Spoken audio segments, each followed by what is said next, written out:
A Toyota Tacoma that has been stolen drives quickly on the highways in San Bernardino, California. The police are on the trail. The air is filled with the smell of red-hot exhaust smoke from the engines, and the sounds of sirens can be heard on the streets nearby, breaking the peace of this spring afternoon. 60 miles. That was how long the chase was.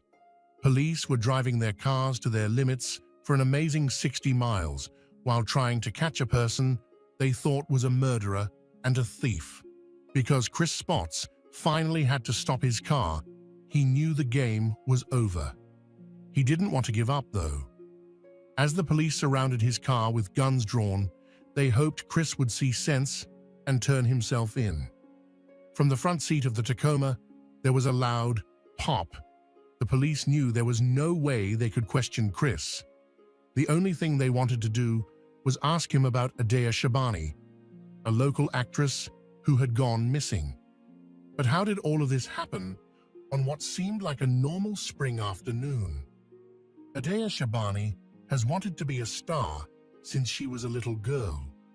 Adea always liked the idea of being a Hollywood star, and she wanted to become famous. Adea was born in 1992 and was described as a friendly, warm, and lively young woman. A neighbor named Crystal Newman said that Adea was a delightful, spunky young woman. They often met in the laundry room of their apartment building, and Adea, who loved to talk, would always give Crystal laundry tips. From what we can tell, Adea wasn't afraid to say what she thought about things. Though Adea was in her 20s, her bedroom walls had more of a teenage look to them. Every inch of them was covered with posters of movie stars, mostly Leonardo DiCaprio. Adea wanted to work with him in a movie, and these posters helped her stay focused on her goal by reminding her of that dream. After getting her degree in business administration, Adea moved to Dubai and got a job at a jewelry store there. In other words, Adea wanted to follow her Hollywood dream, but it was tough to make that happen. Adea finally made the move to Hollywood after 2 years of thinking about it. In 2016, Adea lived alone in a small flat.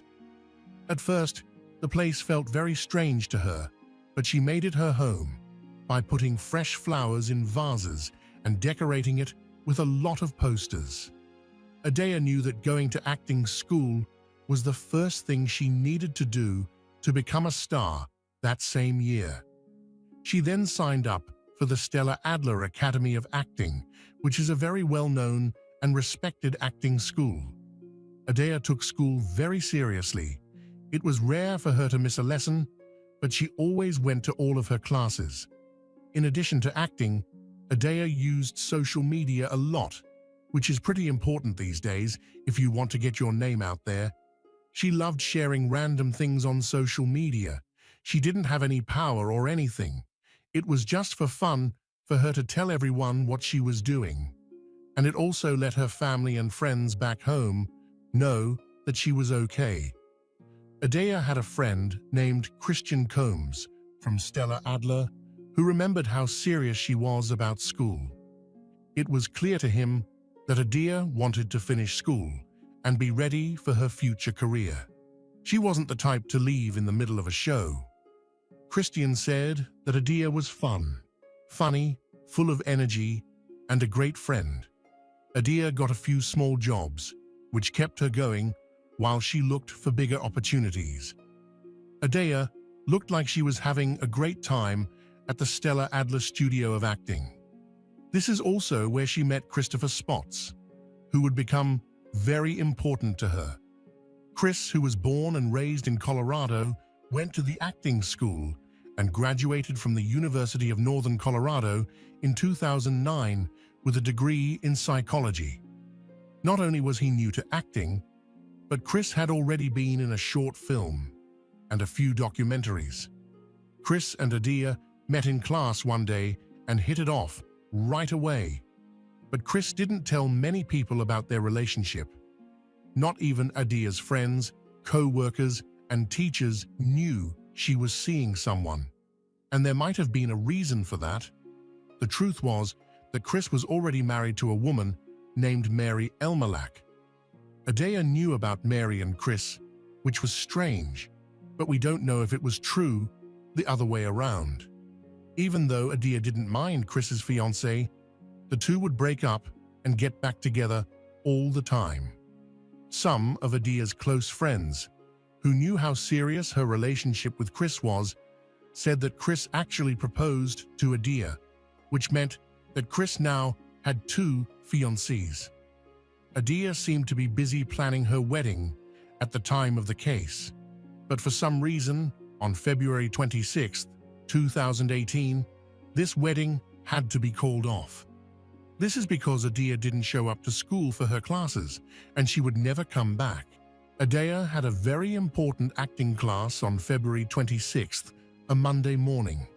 It seems that students in this class were given movie roles to play, and Adea was very excited about getting a big part that could be her big break.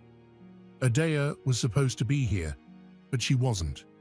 Her friends thought it was strange right away because it wasn't like Adea. You may remember that she didn't skip classes. She was a responsible woman who wouldn't skip an important class to have fun all day. Adea wasn't on social media, and she wasn't answering any of her friends' calls, so her friends thought she might be sick. It seemed like Adea was always on her phone, telling her friends and family about everything, from small things to big news. On the other hand, Adea's social media was eerily quiet. The only thing her friends knew about her was that she had been to a coffee shop on February 23rd. Besides that, they didn't know where she was at all. So they didn't waste any time and called the police right away. The police went straight to Adea's flat. As they gathered around the front door and turned the knob, the door opened. The door wasn't locked, and the officers' minds were already going off with alarms. They thought the worst would happen, but when they walked in, they didn't see anything strange. It wasn't a mess. The detectives were a little relieved that it wasn't broken into or trashed. The police saw something when they looked around the flat. Detectives said it looked like Adea had just left for a short time to run an errand, but never came back since her laptop was still turned on. The next best thing for the detectives was to keep track of Adea's movements, so they watched the CCTV footage from the apartment and saw Adea in the lift on February 23rd, just before 1 p.m. She was dressed casually, but she had two suitcases with her. The police saw someone else with her too. The police could tell it was a man, but they couldn't figure out who he was because he was wearing a baseball cap. Adea's friends knew who this man was, though. It turned out to be Adea's on-again, off-again boyfriend-turned-fiancé, Chris Spots. It looked like Adea turned off her phone not long after she and Chris left their flat, which made us suspicious. Finally, the police knew that Chris might have been the last person to see and be with Adea. They needed to talk to him to learn more about her and find out where she was. Chris cooperated with the police when they talked to him. He agreed that he did pick up Adea on Friday. Chris told the police that he and Adea were going to his dad's house in Northern California for the weekend when they were asked why. But they never got where they were going because Chris and Adea got into a big fight on the way there, and Chris even kicked Adea out of his car and drove off. Adea is Chris's fiancée. They got into a fight, and Chris kicked her out of his car 25 miles from her home in Santa Clarita. Getting into a fight isn't important. It happens that things get intense. But Adea's safety was more important than any fight. It was even stranger that Chris didn't bother to call or text Adea afterward. In the hours after leaving Adea on the side of the road, he didn't even bother to see if she got somewhere safe. He just threw her out, and that was the end of their story. Don't worry if you thought Chris's actions now were strange. You're not the only one. The detectives also thought it was strange, and when they learnt about Chris's other fiancée, Mary, and the complicated relationship between Adia, Chris, and Mary, they knew Chris wasn't telling the truth and was covering something up. For the police, Chris's actions on March 1st made him even more suspicious. He packed his bags and drove off with Mary in his Toyota Tacoma to Colorado, where his mum lived with her husband. The police were caught off guard by what Chris did, but they knew they had to catch this person. But what the detectives were missing was the most important thing: proof. The police couldn't just arrest Chris because they thought he might be guilty. They needed strong proof that Chris had something to do with Adia's disappearance, or whatever happened to her. With the new information that Chris seemed to be a man on the run from everyone, the police were really after him. It was a terrible day for Adia's parents when they learnt that their daughter had disappeared for no apparent reason. It scared them and made them worry about their daughter. When Adia hadn't called them since February 23rd, they had a strange feeling that something wasn't right. Now that they knew she was missing, Adia's parents couldn't just sit and wait that far away. So Adia's mum booked the first flight to Los Angeles and held up missing person posters as she walked from place to place. What did she want more than anything? To find her daughter safe and sound. Other volunteers came with Adia's mom and helped put up flyers everywhere. There were also ground searches, but none of them turned up any answers or clues. Adia's mom even offered a $25,000 reward for information about Adia, including where she is and what's going on with the case. The California woods were also searched by the police and volunteers, but they didn't find anything. Adia seemed to have been sucked up by the ground and not been seen again. In the meantime, the police also looked through Adia's phone to see if there were any strange texts or calls. They did find something that showed Chris and Adia's relationship was barely holding on. You see, Chris and Adia were on and off because they fought all the time. Adia knew about Chris's fiancée Mary and was fine with the arrangement at first, but it didn't take a genius to see that this love triangle, affair, or whatever you want to call it, was really hurting Chris and Adia's relationship. They would fight, break up, and then get back together, and Chris stole Adia's phone more than once. After a fight or something else, Adia would wake up to find her phone gone. When she used her laptop to track it, she found it with Chris.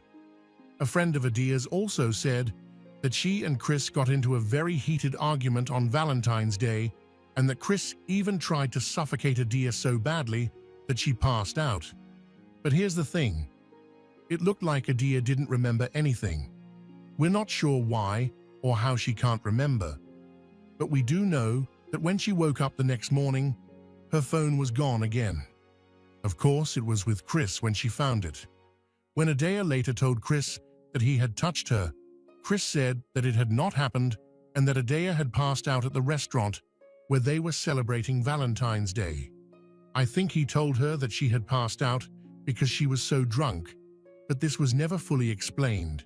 But now that they had all of this new information, the investigators were very suspicious of Chris. Police did not believe his strange story that he went to Northern California, threw Adia out of his car after a fight, and is now in Colorado with his fiancée. It didn't help that the detectives couldn't back up Chris's story because Adia was missing, and the only person who could have been his alibi.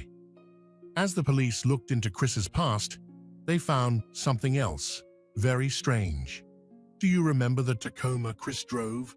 The same truck he drove to Colorado? It was a stolen car, though. We don't know how Chris got his hands on it, so don't ask me. But this was enough for detectives to put out a search warrant for this car on March 1st, in the hopes that Chris would be caught. Police departments from all 50 states were told about this stolen car. All they had to do now was wait for the truck to show up. The detectives really wanted to look through Chris's car for clues, but this was a good place to begin. After about 3 weeks, on March 22nd, the same Toyota Tacoma was seen by a police car in San Bernardino, California. The police followed the car, and sure enough, Chris was behind the wheel. But here's the thing, there was another person in the car as well. Investigators haven't said anything official about the passenger, so we don't know who it was, but they had finally found their man. While the police were following the car, they told Chris to stop, but did he? Of course not. He really stepped it up and tried his best to get away from the police. Something that happened very quickly turned into a scene from an action movie. There was then a dangerous car chase, which pretty much proved beyond a doubt that Chris was up to something. The dramatic and tense car chase went on for about 60 miles, ending in Corona, California, where the police caught up with Chris. The police got out of the truck right away and tried to get Chris out before he ran off again, after finally getting him to the side of the road. But Chris still had one last trick up his sleeve that would change the course of this terrible case forever. Chris quickly took a gun out of his truck, and before the police could handcuff him, he fired one shot, killing himself. The police and Adia's worried family would never know if Chris knew anything about her disappearance or had anything to do with what happened to her, because he was gone so quickly. The investigation went in a completely different direction after Chris did one bad thing. The detectives were shocked and horrified. Even worse, they didn't know why Chris acted so badly, because he hadn't been charged with anything yet that would have made them react that strongly. At this point, they were just trying to talk to him to find out where Adia was. We all know that the police probably thought he was guilty of murder. However, he hadn't been charged yet, and besides the stolen car, the police didn't have much else to use against him. It was all so hard to understand. What made him want to escape? Why didn't he just give up? There were a lot of questions, but Chris's actions led to a scary discovery. The last person who saw Adia was Chris. Chris was not found, but his phone left a trail of clues for the police. The police were able to narrow down an area where they could continue their search for Adia by looking at what Chris did on his cell phone and in his car. It was in the highlands of the Sierra Nevada mountains, far away from everything else. When I say this spot was far away, I really mean it. Wildlife was the only thing that came to this area. But why did the police care so much about this area? The reason was that they found a shallow grave. And I think you can guess what will happen next. The ground was dug up when the detectives got to this area on March 27th, just 5 days after Chris took the easy way out.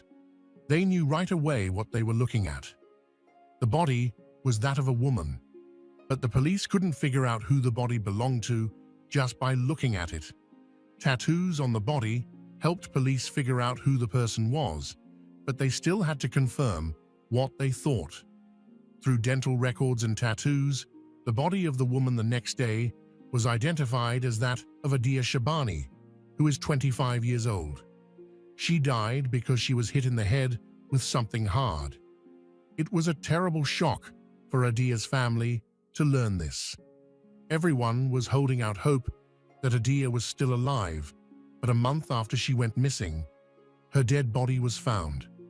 What hurts Adia's family and friends even more is that they don't know what happened, who did this to her, or how things got so bad.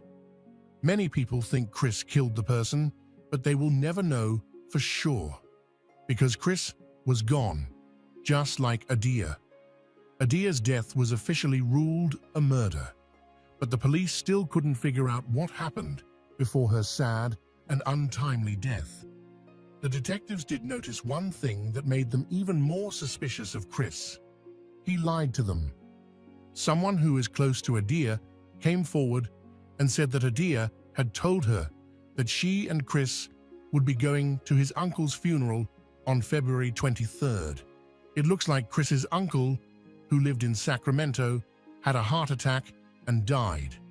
But after what happened, and Adia's body was found, the detectives talked to Chris's biological father and told him what they were telling him. He was simply shocked. Chris's father says that his brother did not die. He did not have a heart attack. He was still alive and well. His dad also told the police that Chris got home alone on February 23rd at around 7 p.m. Adia wasn't with him. Chris's behavior was also totally fine. He had a big smile on his face and didn't look scared or nervous. That night, though, he had a fight with his dad about leaving him and the rest of the family, so he got up in the middle of the night and went to a hotel. This guy always seems to start yelling at people and then quickly leave. In any case, this fact made the detectives think. Was Chris making this up as a way to hide something? Did he set out to hurt Adia from the start? Was this trip to Northern California a reason to hurt Adia in the worst way possible? Investigators think that Adia and Chris did argue during the trip, but it got really bad very quickly. Because of this, Chris hit Adia over the head with something heavy until she died. Chris killed Adia, threw away her body, and then went home as if nothing had happened. This story isn't set in stone, though, because no one really knows what happened in that car that fateful day. The detectives and everyone else will never know what really happened to Adia because the only people who knew are no longer alive.